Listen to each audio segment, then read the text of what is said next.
परम पूज्य श्री आशुतोष महाराज जी के चरणों में कोटि कोटि प्रणाम। सनातन धर्म की जय। क्या आपने कभी सोचा है कि प्रेम की सबसे गहरी अवस्था कौन सी होती है? वह अवस्था जब प्रेमी और प्रिय के बीच कोई दूरी न हो, या वह अवस्था जब दोनों के बीच इतनी दूरी हो कि हृदय फटने लगे, आंखें रोते रोते थक जाईं, पर वह तड़प फिर भी कम न हो।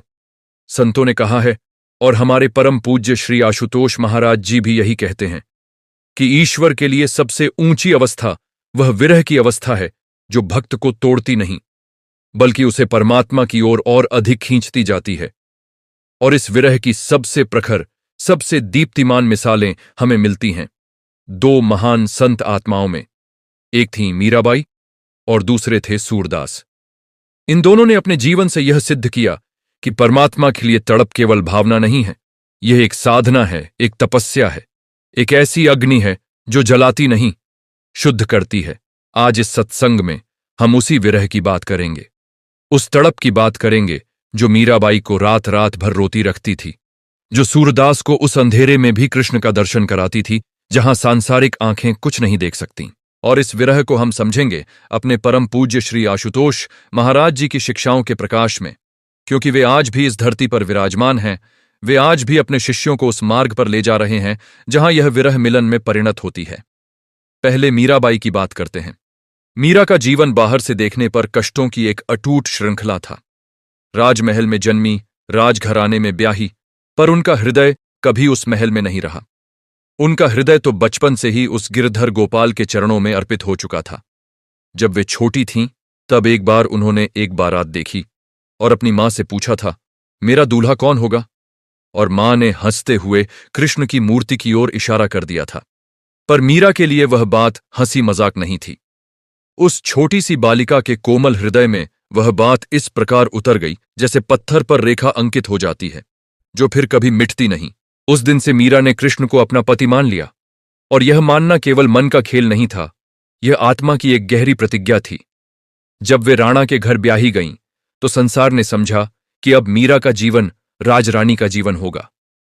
पर मीरा के भीतर तो पहले से ही एक और संसार था, कृष्ण का संसार।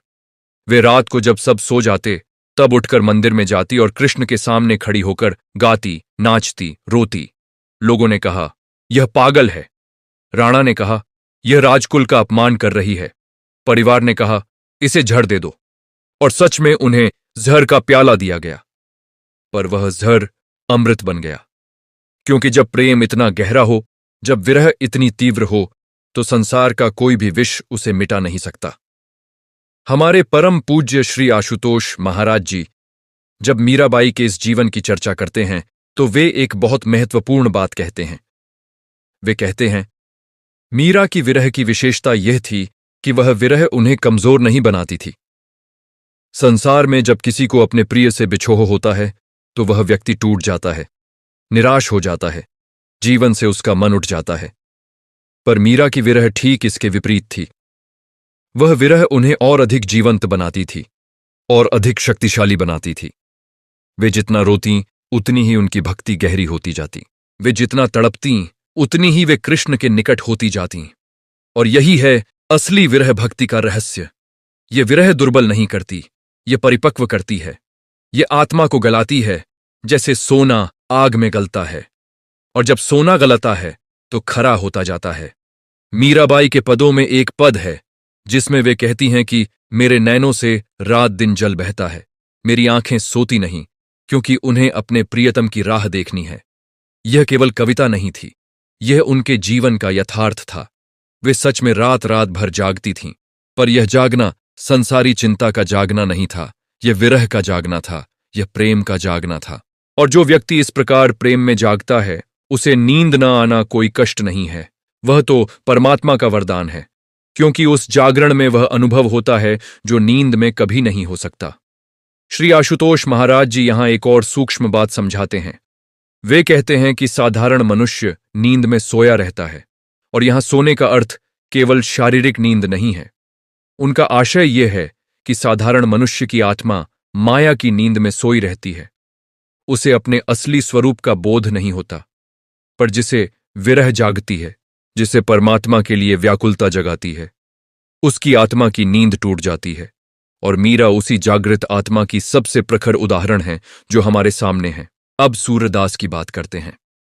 सूरदास शारीरिक दृष्टि से अंधे थे, पर उनकी आत्मा की आंखें इतनी खुली थीं, इतनी विशाल थीं कि वे वह देख सकते थे जो सांसारिक आंखों वाले कभी नहीं देख सकते।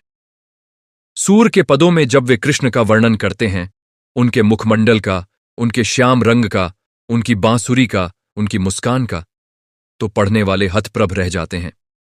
जिस व्यक्ति ने कभी आंखों से कुछ नहीं देखा, वह ऐसा वर्णन कैसे कर सकता है जो आंखों वाले भी नहीं कर पाते? इसका उत्तर केवल एक है। सूर की आत्मा की आंखें खुली थीं।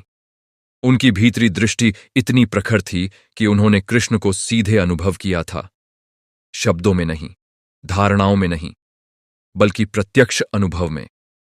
और यह प्रत्यक्ष अनुभव उन्हें कैसे मिला? विरह से, उनकी तड़प से। सूरदास ने अपने पदों में स्वयं कहा है कि मैं पतित हूं, मैं दोषी हूं, मेरे भीतर अनेक विकार हैं, पर हे कृष्ण, तुम तो पतित पावन हो। तुम तो वह हो जो पत्थर को भी तारते हो, जो गिरे हुए को उठाते हो, फिर मुझे क्यों नहीं तारोगे? यह याचना, यह करुण पुकार सूर के विरह का प्राण था। वे कृष्ण से मांग रहे थे, वे कृष्ण को पुकार रहे थे, वे कृष्ण के सामने अपनी सारी दीनता रख रहे थे। और यही दीनता, यही समर्पण, यही विरह भक्ति की पराकाष्ठा है।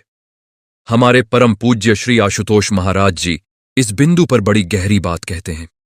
वे कहते हैं कि सूरदास की भक्ति में एक विशेष तत्व था, वह था आत्मसमर्पण। जब कोई साधक परमात्मा के सामने अपना सब कुछ, अपना अहंकार, अपनी विद्वत्ता, अपनी योग्यता, अपनी उपलब्धियां सब रख देता है और कहता है कि मेरे पास कुछ नहीं है, केवल तुम हो, तब परमात्मा उसे ठुकरा नहीं सकता, क्योंकि परमात्मा प्रेम का सागर है और जो प्रेम मांगने आता है उसे वह कभी खाली नहीं लौटाता। सूर्य यही कर रहे थे और इसीलिए उनकी वह अंधी आंखें भीतर से इतनी रोशन थीं। अब एक प्रश्न उठता है जो हम सबके मन में आना स्वाभाविक है।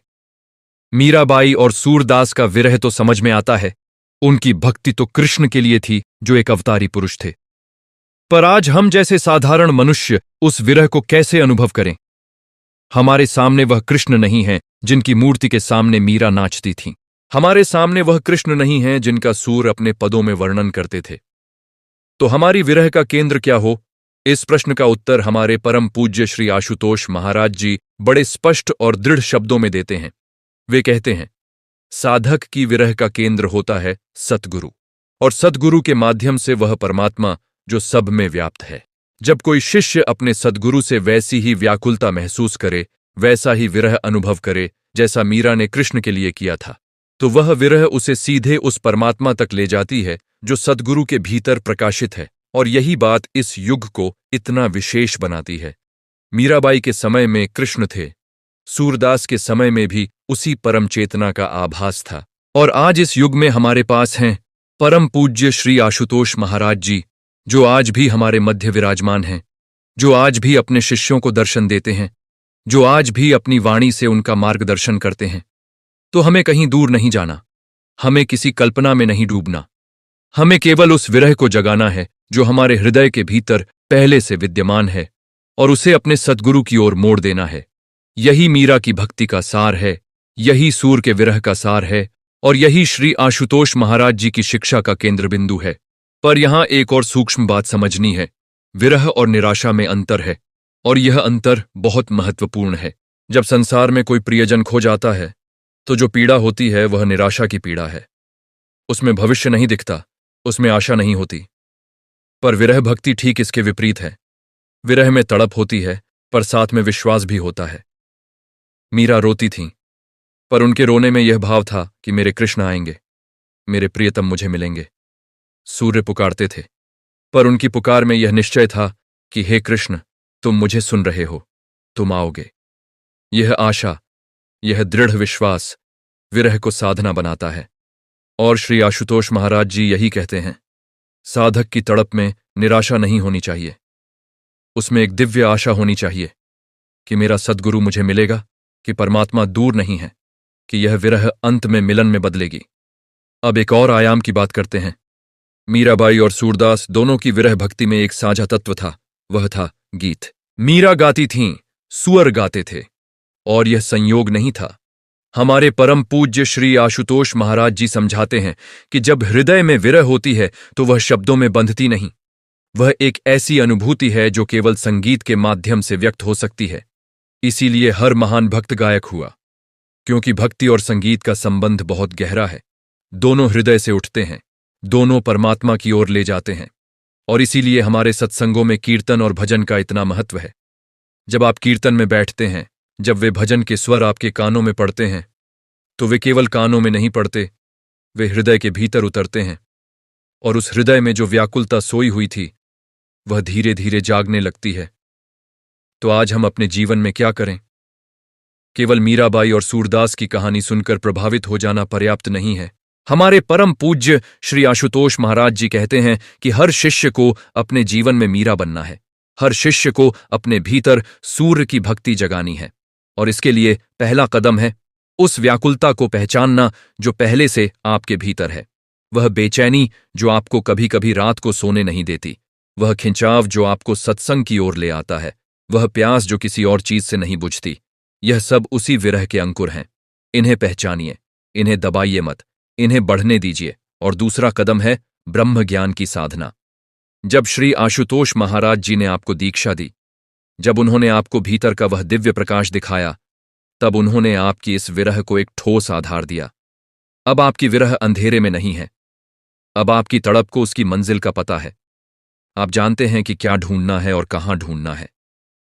इस ज्ञान के साथ जब विरह मिलती है तो साधना उस ऊंचाई पर पहुंचती है जहां पहुंचने की मीरा और सूर्य ने आकांक्षा की थी। और अंत में यह विरह एक दिन मिलन में बदलती है। जैसे मीरा की विरह मिलन में बदली, जैसे सूर्य की पुकार का उत्तर मिला, वैसे ही हर उस आत्मा की विरह का अंत होता है जो सच्चे मन से परमात्मा को खोजती है। और यह मिलन कराने की शक्ति आज इस धरती पर केवल एक विभूति के पास है, और वे हैं हमारे परम पूज्य श्री आशुतोष महाराज जी। उनकी शरण में रहिए, उनकी वाणी को हृदय में धारण करिए, उनके बताए मार्ग पर चलते रहिए। और वह दिन दूर नहीं जब आपकी विरह भी मिलन का उत्सव बन जाएगी।